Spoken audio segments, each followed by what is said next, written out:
I just can't wait to eat some of that cheese dip. It's so good. It's my favorite. What's up? Hey guys. Thanks for the menu. Already ordered. That's it. That's okay. Because we got a question on a napkin. This is going to be awesome. All right. Hey Derek, what in the world is a 1031 exchange? That's a good question. Julio Jones. It's a very complicated topic, but I think I need to break it down for you so that you can kind of understand it a little bit better, just in case you want to save yourself some money. Oh, what does that mean? I don't know. We'll talk about it in a second.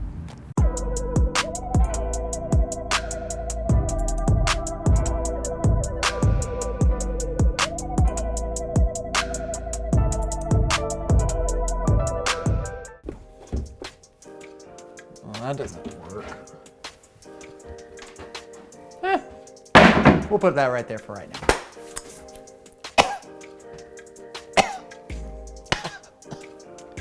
Okay. What in the world is a 1031 exchange?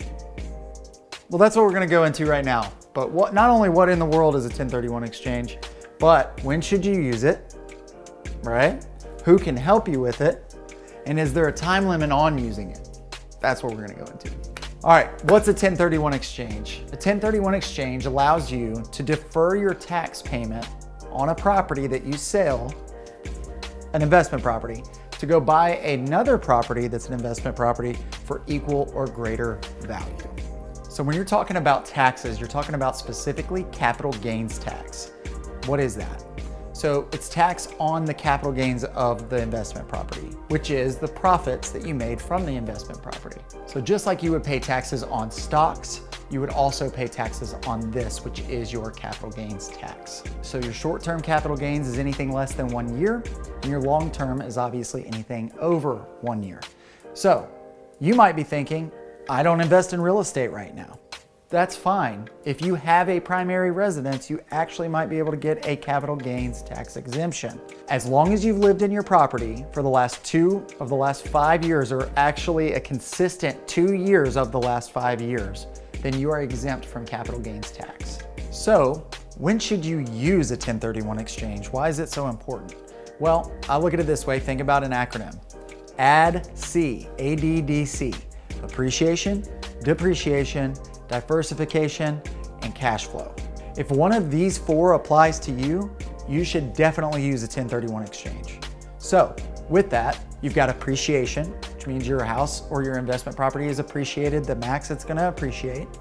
Number 2, your depreciation, which means it's fully depreciated. Number 3, your diversification, which means you want to either 1, take your property and sell it and then go find multiple other property with the proceeds, or vice versa. Or 4, cash flow.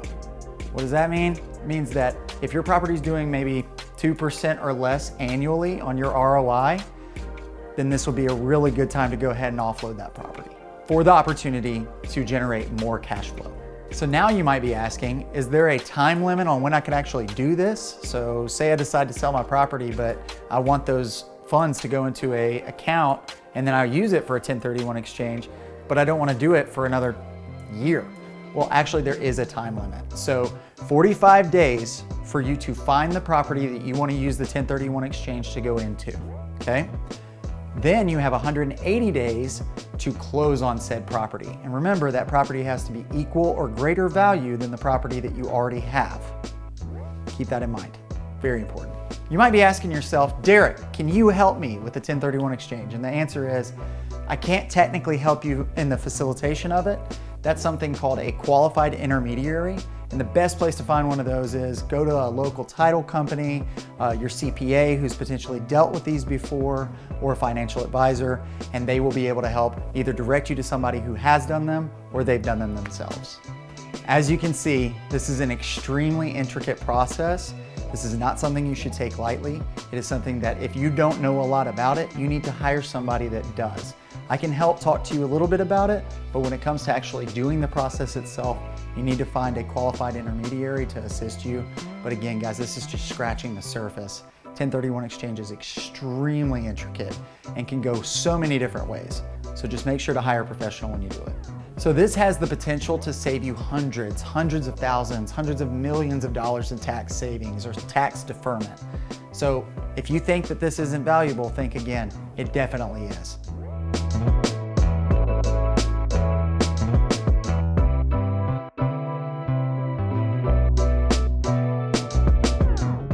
(1031) exchange. Super complicated, but they shouldn't be. So make sure that you talk to a professional, a real estate agent that's either dealt with a 1031 exchange or any other qualified intermediary, just to ensure that you know what you're talking about and what you're getting yourself into. Guys, thank you so much for joining us on another episode of Smart Moves. I'll see you next week. I'm also gonna go over here and hang out. The bulldozers. Hey guys, that's my old neighbor.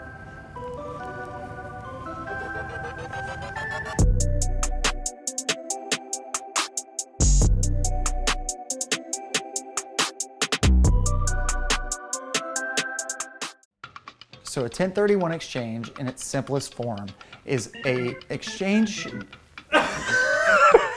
Do not put that in the bloopers because people be like, God, it's so embarrassing. I'm gonna be like, yeah, sure. All right, no problem. And then I'm gonna come right back out. You can edit it however you want.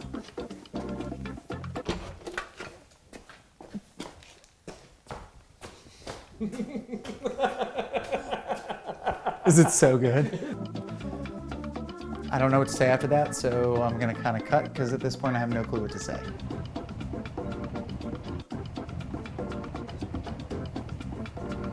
I like tractors.